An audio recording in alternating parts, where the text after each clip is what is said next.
तो पिछले वीडियो में हमने आपको फेजर किस चीज़ को रिप्रेजेंट करते हैं वो बताया था। इस वीडियो में हम एक एग्जांपल लेते हैं कि अगर दो वेव्स हैं उसको फेजर की तरह कैसे ट्रीट करेंगे और उससे रिजल्टेंट वेव कैसे निकालेंगे।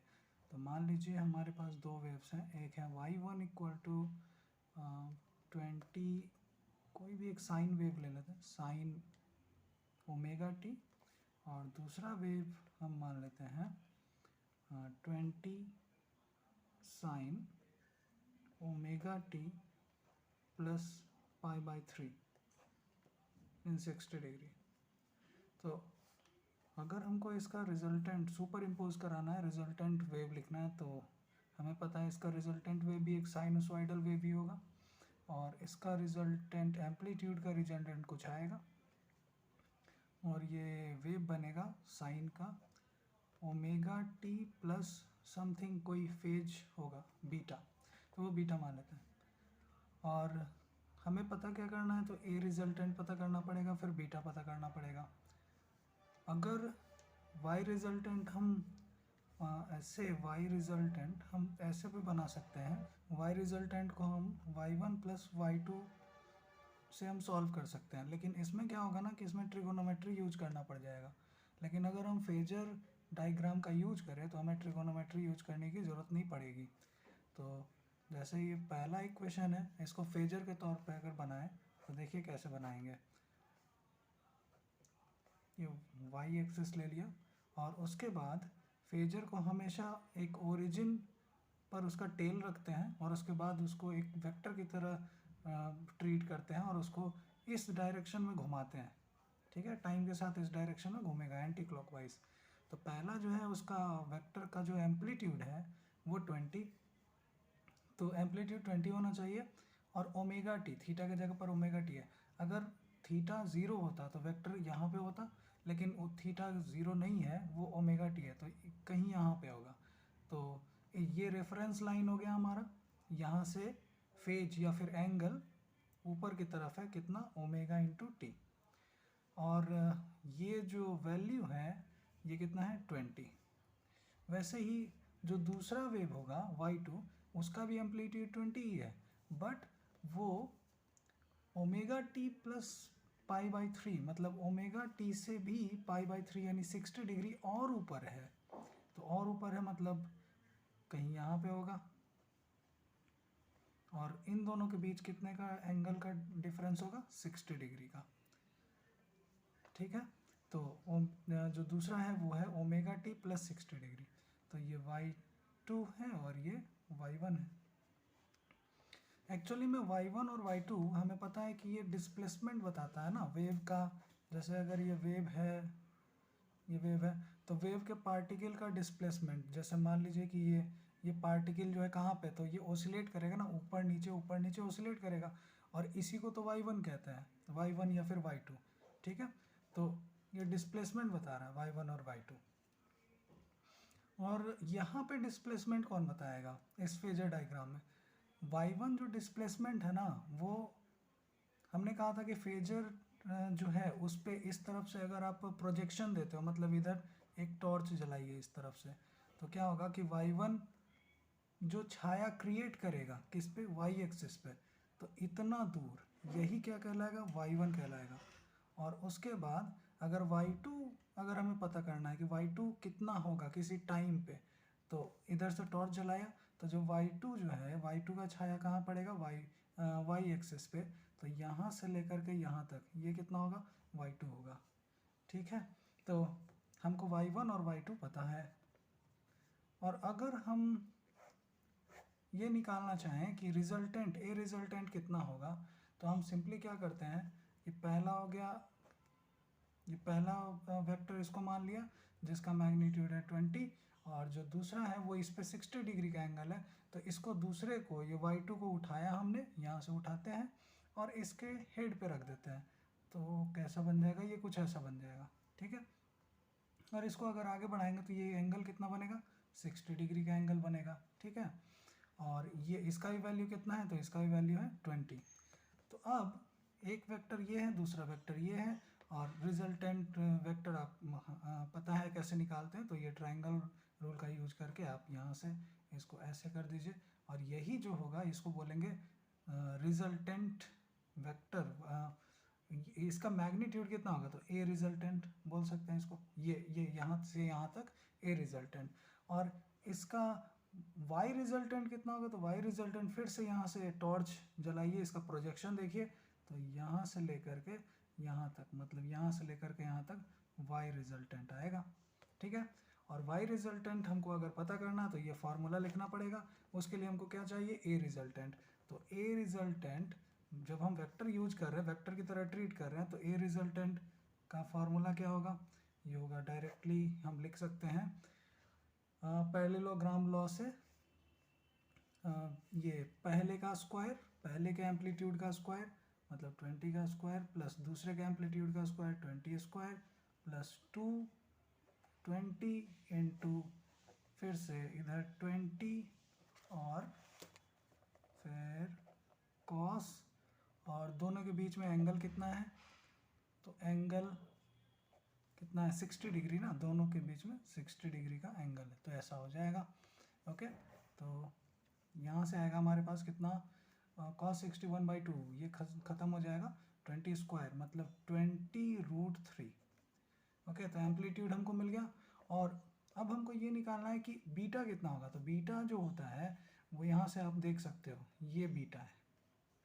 तो मतलब रिजल्टेंट फेजर और जो फर्स्ट फेजर है y1, इन दोनों के बीच का एंगल है बीटा। हम ये कैसे निकालें, तो बीटा निकालने के लिए भी फार्मूला हमें इसका भी पता है।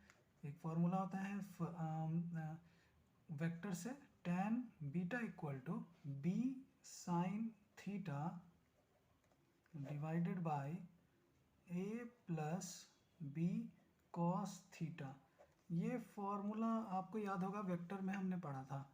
ठीक है, और b क्या है, तो सेकंड वाले वेक्टर का मैग्नीट्यूड, और a है फर्स्ट वाले वेक्टर का मैग्नीट्यूड, और थीटा है दोनों वेक्टर के बीच का एंगल।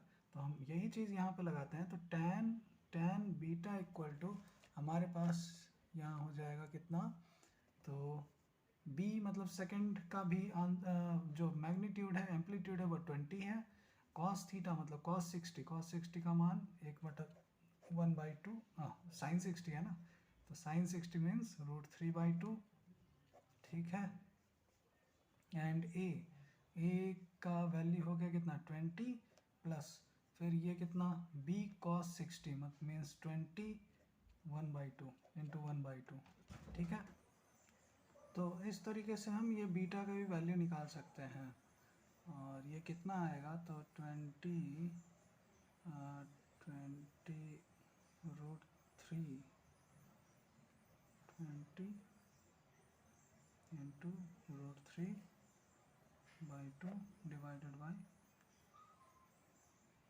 अच्छा इसको 20 रहने दे, 1/2, 21 प्लस 1/2 मीन्स 3/2। ठीक है, 20 से 20 कैंसिल, 2 से 2 कैंसिल, तो ये 1/√3, तो ये आएगा 1/√3, एंड tan बीटा बराबर 1/√3, तो बीटा बराबर 30 degree, tan 30 degree equal to होता है ना 1/√3।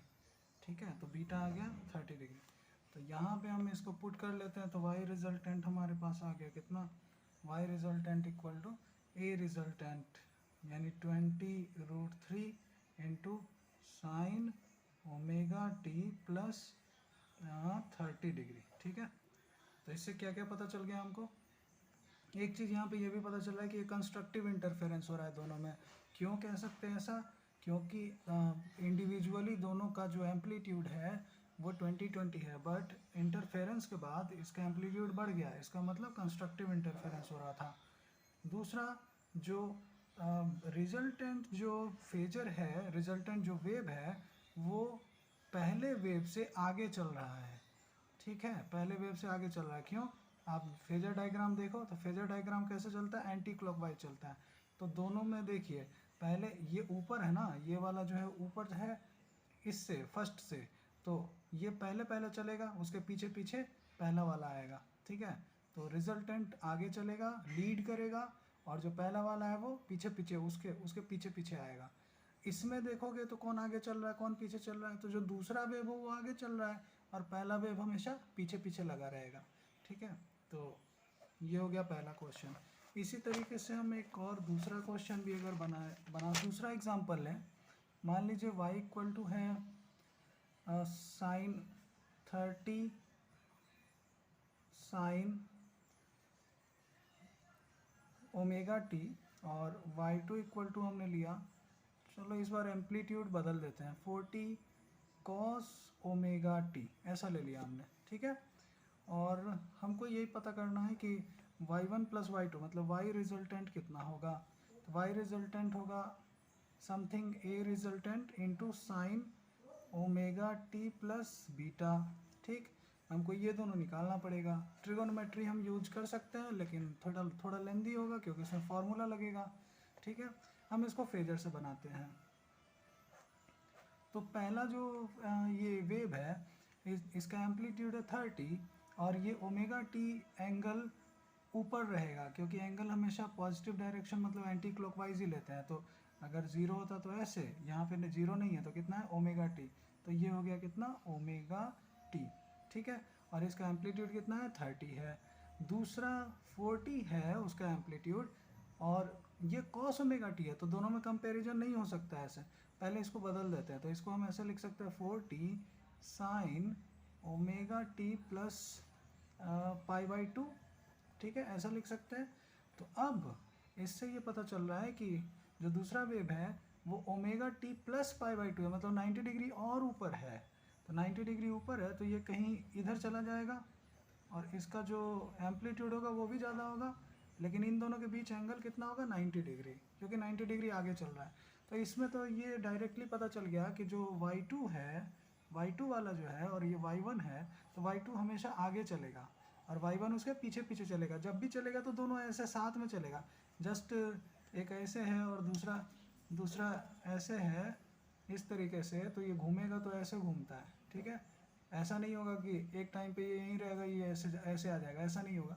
ये हमेशा ऐसे आना तो ऐसे ऐसे घूमेगा ये। ठीक है, तो हर बार क्या होगा कि ये जो y2 है वो आगे रहेगा और ये पीछे रहेगा। ठीक है, तो अब इसमें ए रिजल्टेंट कैसे पता करें, तो ए रिजल्टेंट पता लगाने के लिए फार्मूला क्या हो जाएगा, सिंपली आप इसको जोड़ सकते हो। तो कैसे जोड़ेंगे, कैसे, इसको उठाइए और इसके सर पे लगा दीजिए तो कुछ ऐसा बन जाएगा, ये ऐसा बन गया। ठीक है, और जो रिजल्टेंट वेक्टर होगा वो कहाँ जाएगा, ऐसा बनेगा रिजल्टेंट वेक्टर। ठीक है, और आपको ये रिजल्टेंट वेक्टर भी दिख रहा है कि पक्की बात है कि ये फर्स्ट वेक्टर से तो लीड ही कर रहा है, आगे ही है, देखो ये आगे है, तो ये फर्स्ट वेक्टर से आगे चलेगा।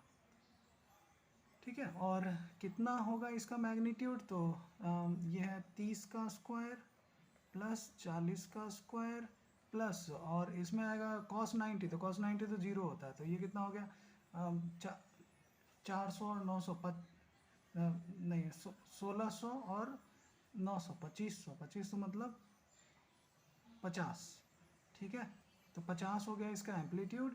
और बीटा के जगह पर अगर लिखना चाहें तो beta tan beta equal to कितना हो जाएगा, फिर से फॉर्मूला वही b साइन थीटा, तो b मतलब y2 का एम्पलीट्यूड कितना है 40 और साइन कितना 90 ना, साइन 90, हाँ दोनों के बीच कितना है 90 डिग्री मतलब 1।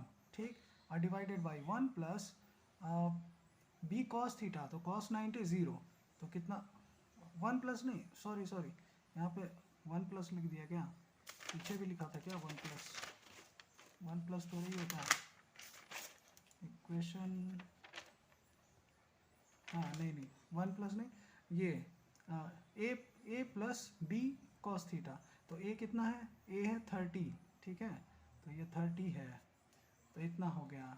ठीक है, और जब इसको सॉल्व करेंगे तो हमारे पास आ जाएगा 4/3, तो tan बीटा इक्वल टू हो जाएगा tan इनवर्स 4/3, और ये जो भी आएगा वो आंसर होगा, मतलब बीटा के जगह पर हमने एंगल निकाल लिया, तो इसको यहाँ पे बीटा के जगह पे पुट कर देंगे जितना भी डिग्री आएगा। तो इस तरीके से हम बिना ट्रिगोनोमेट्री का यूज करके हम फेजर डायग्राम का यूज करके आप बता सकते हो कि रिजल्टेंट वेक्टर क्या होगा और कंस्ट्रक्टिव होगा कि डिस्ट्रक्टिव। तो यहाँ से भी आपको पता चल रहा है कि ये कंस्ट्रक्टिव इंटरफेरेंस ही है। क्यों? क्योंकि ये दोनों से ज़्यादा है, इसका एम्पलीट्यूड 50 है इसलिए।